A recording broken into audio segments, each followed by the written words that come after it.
उत्तरी जिला के साइबर थाना पुलिस ने फर्जी कंपनियां खोलकर थोक कारोबारियों के साथ ठगी करने वाले गिरोह का खुलासा करते हुए निजी बैंक मैनेजर समेत 3 आरोपियों को गिरफ्तार किया है। गिरफ्तार किए गए आरोपियों की पहचान नूर मोहम्मद, मनीष सैमसन और धर्मवीर चड्डा के रूप में हुई है। डीसीपी मनोज कुमार मीना ने बताया कि बुराड़ी निवासी संदीप कुमार नामक कारोबारी ने 3 लाख ठगी की शिकायत दर्ज कराई थी। उनका फैंसी फर्नीचर का कारोबार है। उन्होंने अपनी कंपनी को इंडिया मार्ट पर रजिस्टर कराया हुआ था। पिछले दिनों उनको एक मोबाइल पर कॉल आया। कॉल करने वाले ने उनसे लैपटॉप, टेबल और स्टूल लेने की इच्छा जताई। बातचीत के बाद आरोपी फिरोज ने करीब 3 लाख का ऑर्डर देकर सदर बाजार के पते पर माल मंगा लिया। पीड़ित को ऑनलाइन पेमेंट कर उसकी रसीद भी भेजी गई, लेकिन पेमेंट नहीं मिली। शिकायतकर्ता द्वारा जब सदर बाजार के पते पर पहुंचकर उसकी जांच की गई तो दफ्तर खाली मिला। पीड़ित की शिकायत पर उत्तरी जिला के साइबर थाना पुलिस ने मामला दर्ज कर जांच शुरू कर दी। आरोपी इंडिया मार्ट से रजिस्टर्ड थोक कारोबारियों से अपनी फर्जी कंपनियों में सामान मंगवाते थे और पेमेंट के नाम पर फर्जी रसीद बेचकर आरोपी माल के साथ रातों रात गायब हो जाते थे। फिलहाल इनकी गिरफ्तारी से 6 फर्जी कंपनियों का पता चला है। इनके जरिए आरोपियों ने चंद ही दिनों में 1 करोड़ 63 लाख की ठगी कर ली है। फिलहाल ये तीनों ही आरोपी दिल्ली पुलिस की हिरासत में है और आगे की कार्रवाई जारी है। नमस्कार। उत्तरी जिले के साइबर पुलिस स्टेशन की टीम ने एक गैंग ऑफ साइबर क्रिमिनल्स का भांडाफोड़ किया है जो होलसेल ट्रेडर्स को चीट करते थे। एक हमें कंप्लेंट मिली थी national cyber crime reporting portal के थ्रू, जिसमें हमारे कंप्लेनेंट के अराउंड 3 लाख के आसपास का सामान किसी गिरोह ने ले लिया था, डिलीवरी करा ली थी और उसके पैसे नहीं दिए थे। इस पे जब हम इन्वेस्टिगेट करने लगे तो उसकी प्रॉपर टेक्निकल इन्वेस्टिगेशन के बाद साइबर टीम 3 जनों को पकड़ पाई है और उससे एक ऐसा गिरोह जो होलसेलर्स को टारगेट करता था उसको पकड़ा गया है, उसका पर्दाफाश किया गया है। ये गिरोह क्या करता था कि इसमें 5 या 6 जने थे और ये लोग इन्होंने काम बांट रखे थे अपने अपने।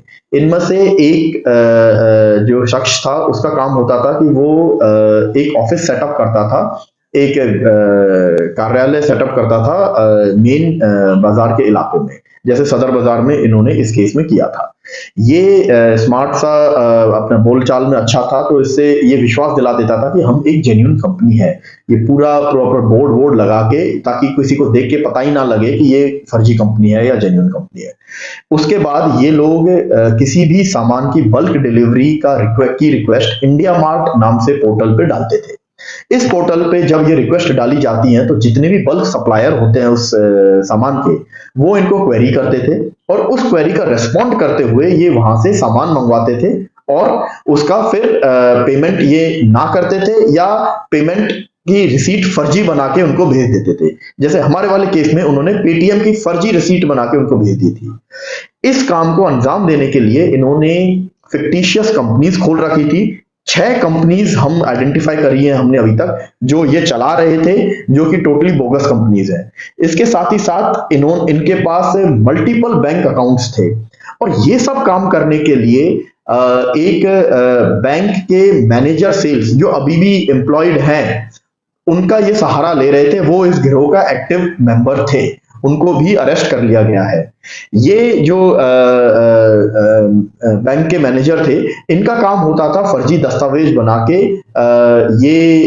जो भी बैंक अकाउंट बना रहे हैं उनको ऑपरेट करना और उनसे चेकबुक्स और फर्जी कागजों के बेसिस पे बैंक अकाउंट्स बनाना। अभी तक जो 3 जने हमने अरेस्ट किए हैं उनमें नूर मोहम्मद है। ये अपना नाम बहुत अलग अलग नामों से पहचाना जाता था। इसका नाम alias Firoz, alias Arun Gupta, alias Rishabh Upadhyay, alias Danny Chog, alias Rajesh Malhotra, alias Om Prakash, alias Shivraj, alias Goldie. तो ये हर जगह जहां ठगी करता था वहां अलग रूप में अलग तरीके से जाता था। हर नाम के ये अलग आईडी कार्ड थे इसके पास। हम अब तक 27 फर्जी आईडी कार्डों को रिकवर कर पाए हैं। साथ ही साथ 51 चेकबुक्स रिकवर कर पाए हैं जो ये यूज कर रहे थे।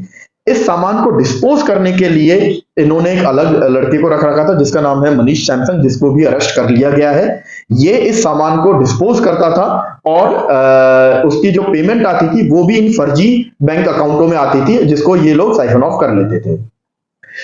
इनमें से किसी की पहले इन्वॉल्वमेंट नहीं है, ये पहले पकड़े ही नहीं गए हैं, जबकि हमने इनके बैंक अकाउंट्स को अभी तक की तफ्तीश में जो देखा है तो 1.63 करोड़ 1,63,00,000 रुपए तक की इन्होंने उसमें चीटिंग वाले ट्रांजैक्शंस कर चुके हैं ये ऑलरेडी। अभी इसमें और तफ्तीश बाकी है और इसमें हम और आगे बढ़ रहे हैं। अभी कब से लगे हुए हैं ये 2019 से ये काम कर रहे हैं और अभी तक ये पकड़े नहीं गए थे। कोविड में इन्होंने ये काम चालू कर दिया था घर बैठे पैसे कमाने के लिए। इनफैक्ट जो तीसरा आदमी पकड़ा गया है धर्मवीर चड्ढा, ये पहले 379 411 चोरी के मुकदमे में बंद था, लेकिन अब ये साइबर ठगी करने लग गया है। कुछ और नाम भी बताए गए इन आरोपियों द्वारा? इन लोगों द्वारा कुछ और नाम बताए गए हैं जिनकी हम तफ्तीश जारी है। सर, जो बाकी के आरोपी हैं उनके ऊपर भी कोई मामले दर्ज है पहले किसी थाने में?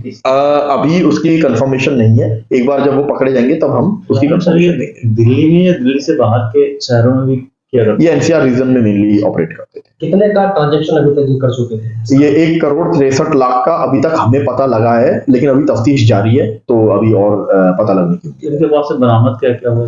इनके पास से 51 चेकबुक, 27 फर्जी आईडी कार्ड जिसमें आधार कार्ड है, पैन कार्ड है, 28 डेबिट कार्ड, क्रेडिट कार्ड जो ये यूज करते थे, 10 मोबाइल फोन, 1 लैपटॉप।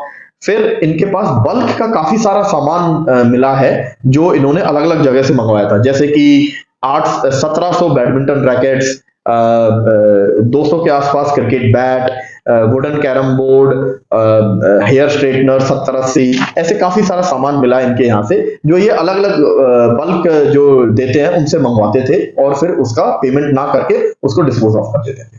ठीक है।